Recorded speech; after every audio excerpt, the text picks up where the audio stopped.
dan dia mengiming-iming dengan mau menikahi gitu. Tapi banyak loh iming-iming mau menikah terus kayak, iya ntar lo gue nikahin, tapi kayak nggak nikah-nikah, cuma buat di-maintain aja. Halo, kembali lagi bersama gue Jonathan N di Qubits, curhat berbayar tapi gratis. Mungkin buat teman-teman yang belum tahu, gue buka jasa curhat berbayar 100.000 5 menit. Mahal ya? Tapi tenang, gue juga buka curhat berbayar tapi gratis, digratisin dengan syarat mau dijadiin konten buat sosial media gue. Dan sekarang, salah satu orang yang mau curhat, sebut saja namanya Patricia. Halo Patricia. Wow, Halo, Cia aja ya. Panggil. Dipanggilnya Cia aja ya, Patricia kayaknya panjang banget. Patricia, Cia aja. Oke. Gimana Cia, mau curhat apa hari ini? Iya Bang, jadi pokoknya singkat cerita adalah aku balik lagi sama mantanku. Right. Dan ketika balik, kita pengen, dia ngajakin serius untuk nikah gitu. Tapi kemarin kita putusnya itu tidak dengan baik-baik gitu. Dia biasalah gitu, aku sibuk kerja, dia selingkuh gitu. Right. Dan terus karena begitu, aku pun juga tahu selama kita pacaran di awal itu dia masih belum bisa melupakan mantannya yang SMA gitu. Jadi setelah dia selingkuh, terus dia jadi nggak benar, mabuk-mabuk segala macem, main cewek dan segala macem, dan dia juga ya berhubungan lagi sama mantannya SMA. Jadi itu melukai aku banget gitu. Ini pas putus pertama? Iya. Oke, terus apa yang membuat kamu mau balikan lagi sama dia? Putus Nah, pertamanya itu kapan? dia. Putus pertamanya kapan? September 2020 kemarin, baru banget. Oke, terus jadian lagi? Jadian lagi itu pas November. Jadi dia merasa kayak ternyata lepas dari gue itu hidupnya tuh kayak jadi berantakan, nggak punya arah, terus kayak gampang kehasut sana sini. Sedangkan kalau sama aku tuh hidupnya bener banget gitu kan. Secara aku berhijab, jadi kayak aku juga nggak aneh-aneh dan aku nggak macem-macem anaknya gitu. Sama dia pun kita nggak aneh-aneh gitu. Tapi setelah lepas dari aku, dia pokoknya jadi liar lah gitu. Terus kayak tiba-tiba kayak dia tobat, terus dia mencari aku lagi. Dan gitu, aku pun sekarang jadi bingung gitu, harus gimana. Dan dia mengiming-iming dengan mau menikahi gitu. Tapi banyak loh iming-iming mau menikah terus kayak, iya ntar lo gue nikahin, tapi kayak nggak nikah-nikah, cuma buat di-maintain aja. Oke, terus? Iya gitu, jadi aku galau banget gitu karena bukannya aku nggak bisa lepas dari dia, aku bisa aja gitu, tapi memang dia tuh seseorang yang membuat aku nyaman gitu. Dia yang paling ngerti semua tentang aku, keluarga aku lah, pokoknya kan problematika kita, karena kita udah kenal dari SMA juga gitu kan.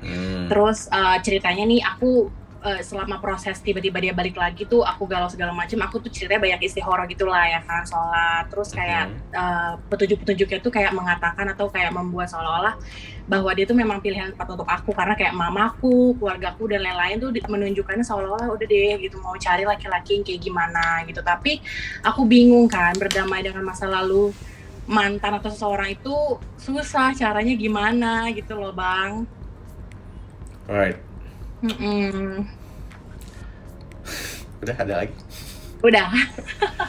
Thank you for sharing this ya. Ya menurutku juga kayak apa yang membuat kamu mau ini ya? Maksudnya kayak baru putus September, putusnya gara-gara nggak bisa move on. Terus 3 bulan kemudian jadian lagi. Apa yang membuat kamu berpikir 3 bulan lagi dia bisa move on? Nggak ada sih Bang, cuma kayak memang dia tuh membuat aku nyaman, jadi kayak ya udah kayak kenal dan segala macam. Terus itu dia gitu, aku kayak istikharah gitu, terus tiba-tiba kayak jawabannya tuh dia gitu. Jadi aku kayak ya udah deh gitu, mengikuti alurnya aja kayak gimana gitu. Terus ya dia nawarin kita gitu. Sekarang udah putus lagi kan? Sekarang kayak masih? Cuma menjauh aja gitu, karena aku takut diiming-imingi gitulah gitu kan. Oke, kamu gini deh, kamu nyaman sama dia ya? Atau gini, kamu sendiri bermasalah nggak tanpa dia? Aku nggak bermasalah tanpa dia sih, karena aku juga anaknya mandiri gitu, kebetulan. Right. Sama dia sekarang nggak ada masalah nggak? Iya, jadi aku tuh lebih kepada damai sama masa lalu seseorang itu susah gitu ya Bang ya, karena sekali orang yang suka selingkuh kan juga labelingnya kayak akan selalu mengulangi gitu, padahal ya belum tentu juga sih kadang gitu kan. Betul. Tapi untuk menikah itu kan serem juga ya kalau nanti kenapa-napa, jadi aku bingung banget gitu mesti kayak gimana. Nah, kamu harus melihat dia as a full package loh. Maksudnya gini, di satu sisi jangan cuma kayak, oh tapi kan dia udah kenal gue dari kecil, emang kamu nggak punya lagi teman kecil yang lain gitu loh. Tapi kan kamu juga harus melihat dia yang tadi, ketika ada masalah larinya susah, kayaknya mabuk-mabukan apa segala macam gitu loh. Dan satu juga belum berdamai dengan masa lalu gitu. Karena menurutku gini, this is not your homework gitu loh. Bukan dengan lo gue bisa jadi baik gitu kan, itu kan jadi bebannya di kamu, jadi kamu yang mengarahkan dia menjadi baik. Gitu. Apakah dia nggak ada keinginan untuk jadi orang yang lebih baik gitu, keinginan dari dirinya sendiri, apakah dia tidak ada keinginan untuk berdamai masa lalu? Nah, pastikan itu aja gitu loh. Jadi pastikan dia pun, menurutku ini adalah prosesnya dia. Prosesnya dia ya tadi, menerima masa lalu, terus kemudian bermetamorfosis jadi orang yang lebih baik gitu kan. Either dia berhasil atau gagal ya terserah dia gitu loh. Bukan tanggung jawab kamu sebenarnya ya. Kalau kamu mau bantu syukur. Tapi balik lagi, dia harus jadi bisa lebih mandiri dan pegang kendali atas hidupnya. Gitu loh. Nah, terus balik lagi, apakah jangan-jangan alasan kamu sama dia, karena dia mau nikahin gue nih, gitu. Jangan-jangan lebih ke situ. Atau misalnya sebenarnya kamu pengen menikah. Kamu pengen menikah, tapi sekarang ya kebetulan yang ada di depan mata ya dia aja. Misalnya, gitu ya. Mungkin digali lagi. Nah, sehingga kamu ya udahlah sama dia. Karena kamu tadi mempertimbangkan nyamannya apa segala macam. Tapi balik lagi, kalau misalnya, kalaupun kalian menikah nih, terus tiba-tiba dia mikirin mantan terus apa-apa, kamu nyaman nggak? Ya, itu dia. Aku pun harus berdamai dengan masa lalu dia itu kan, masa-masa dia ada aku di sananya. Bukan kamu berdamai dengan masa lalu dia, maksudnya kamu masalah nggak dengan masa lalu dia? Ya masalah sih Bang, karena kalau boleh jujur gitu, ya aku kan maksudnya aku seorang muslim ya, aku juga nggak pernah aneh-aneh gitu, tapi dia tuh dengan mantan-mantan yang kemarin dia ngakuin sama aku bahwa dia tuh pernah begini, pernah having sex, pernah mabuk segala macem gitu, kayak itu berat banget buat aku sebagai anak yang sebagai perempuan yang lurus aja gitu loh. Aku kan masih kolot sih pemikirannya gitu. Nah, sebenarnya gini, itu balik lagi, selama gini, mau masa lalu orang kayak gimana, ya kita kan nggak bisa kontrol ya, gitu loh. Yang penting adalah ketika dia sama kita, itu dia akan jadi seperti apa gitu loh. Maksudnya gini, taruhlah misalnya, oke, dia kerjanya mabuk dan judi, tapi ketika sama kita, dia stop semua itu. Dan itu ya stopnya karena memang dia pengen stop jadi dia yang memulai gitu loh, bukan kita yang nyuruh. Gitu. Kenapa kalau kita yang nyuruh, kesannya kalau kita stop nyuruh, nanti dia bisa relapse lagi, dia bisa mabuk judi lagi misalnya. Tuh, jadi akan lebih baik kalau motivasinya datang dari diri dia, gitu. Nah, dan selama misalnya kayak, dia hobi mabok ya, selama dia nggak ngajak kamu mabok gitu, selama ketika kalian berpasangan hubungannya baik-baik aja kan nggak masalah. Yang penting sih itu ketika misalnya dia having sex dengan orang lain gitu di masa lalu gitu kan, selama di masa ini misalnya kamu nggak mau seks sebelum menikah, ya udah berarti selama di hubungan kalian sekarang dia nggak maksain, ya nggak masalah kan sebenarnya. Yang penting di bagian itu kan. Betul. Gitu. Ya selama kamu bisa menerima itu sih oke lah. Tapi kayaknya apakah kamu bisa menerima diri dia yang seperti itu? Ya aku akan coba dulu sih ya, karena itu kan proses ya. Karena ternyata setelah ngobrol sama Bang Joni kayak, maksudnya masa lalu orang itu sebenarnya ya udahlah, selama dia sekarang sama kita nggak kayak gitu dan atas kemauan dia sendiri gitu kan, dia lebih kuat alasannya, komitmennya gitu, dan dia bisa nunjukin konsisten kali ya Bang ya. Selama prosesnya ya mungkin aku akan lihat nantinya gitu, beberapa bulan lagi mungkin. Right. Dan itu penting loh dalam artian proses ya gini.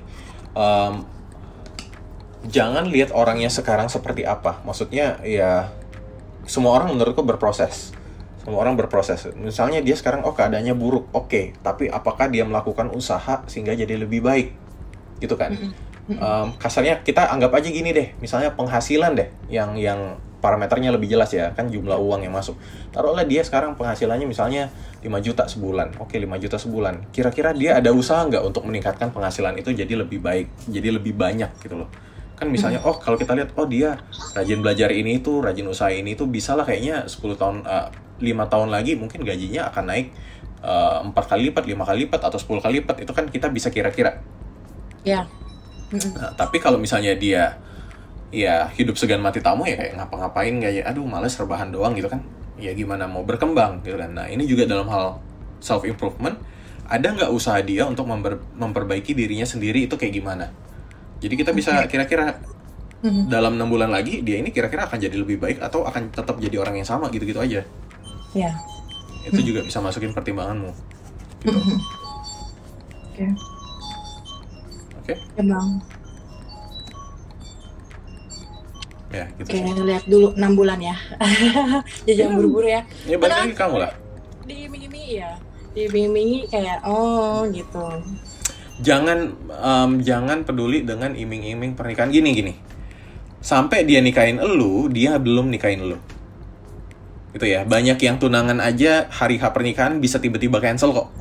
Iya, betul. Right? Jadi itu menurut gue itu masih faktor yang belum pasti. Oke. Itu ya gue juga bisa ngomong. Dan ya yang penting kan kayak kalau nggak gue lakukan ya udah cuma janji-janji, hanya janji gitu. Ya. Oke. Yang penting lihat orangnya kayak gimana.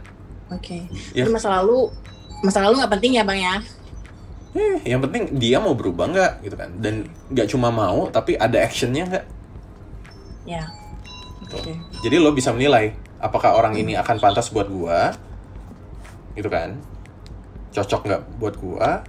Silakan nanti menilai. Kalaupun misalnya sekarang nggak cocok, tapi kayaknya ya siapa tahu tahun depan kayaknya dia tahun depan akan jadi lebih baik. Oh ya udah mungkin tahun depan nikah.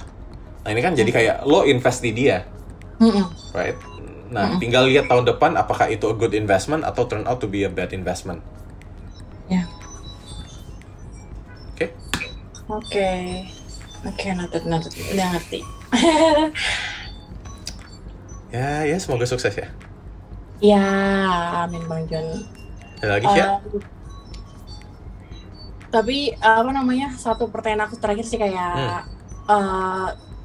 gimana kita bisa menilai keseriusan seorang lelaki gitu loh Bang John, kayak apakah cuma sekedar mau menikahi itu serius atau melihat perjuangannya tapi nanti dia kolaps lagi, mungkin awalnya serius atau gimana gitu. Oke. Gini deh, kalau di kantor tuh ada yang namanya KPI. KPI apa? Key Performance Indicator. Jadi indikator yang dipakai untuk menentukan performance-nya bagus atau enggak. Right? Kita coba terapin ke hubungan. Oke, kamu mau misalnya gua mau dia jadi orang yang pantas untuk menikahi gua.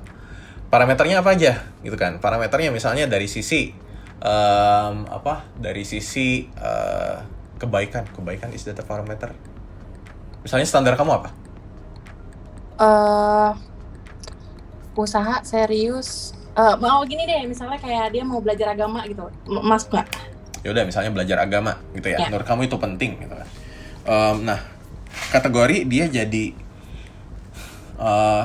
belajar agama yang baik misalnya apa? Misalnya kamu muslim. Iya, sholat. Misalnya sholat, baca Al-Quran. Nah, ya kan bisa diukur. Misalnya sholat, oke. Dia harus hafal, dia harus bisa ngimam yang baik misalnya. Atau dia harus hafal berapa ayat, berapa rakaat gitu ya. Aku nggak ngerti. Nah, itu kan bisa jadi parameter. Oke, dia bisa achieve ini dalam waktu 3 bulan misalnya. Oke, aku pengen kamu misalnya jadi punya kamu jadi orang yang religius, bisa didiskusikan juga, jangan cuma standarnya di kamu tapi nggak disampaikan ke dia, nggak fair dong. Iya. Jadi bilang, nah untuk membuktikan keseriusan kamu, aku pengen kamu bisa ngimamin aku saat sholat gitu. Terus juga aku pengen kamu baca Al-Quran misalnya berapa ayat atau berapa, I don't know gitu. Sehingga misalnya dalam 3 bulan atau dalam 6 bulan, nah itu kan tinggal didiskusi. Wah kayaknya kalau 3 bulan aku agak repot karena aku misalnya belum lancar gitu. Kasih aku 6 bulan misalnya. Oh yaudah 6 bulan, nah tinggal nanti 6 bulan dievaluasi. Bisa atau enggak gitu kan, serius atau enggak. Nah misalnya itu satu sisi agama, mungkin ada sisi lain gitu. Dalam hal misalnya pekerjaan, oh juga harus pekerjaannya stabil gitu. Kenapa? Karena buat support keluarga. Nah lihat pekerjaan dia sekarang apa, 6 bulan kemudian apa gitu. Jadi mungkin bisa seperti itu juga. Dan pastiin ini ya kalian udah setujuin. Gitu kan. Termasuk kayak melihat betapa seriusnya, kayak udahkah meninggalkan hal-hal buruk di masa lalu, ya udah berhenti ini gitu kan, jauhin ini gitu ya.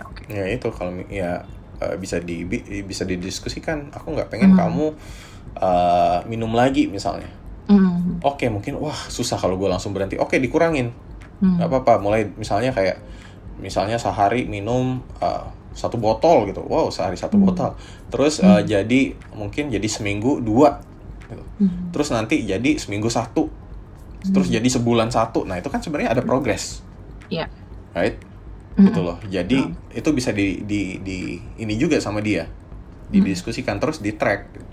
Iya. Gitu loh. Oke. Ya. Selamat berusaha ya. Ya.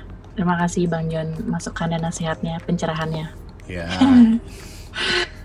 Oke Cia, kalau gitu. Terima kasih ya. Ya, terima kasih. Thank you for sharing juga ceritanya. Oke, semoga sehat selalu ya. Sukses terus sama hubungannya. Juga. Terima kasih banyak, sehat-sehat selalu.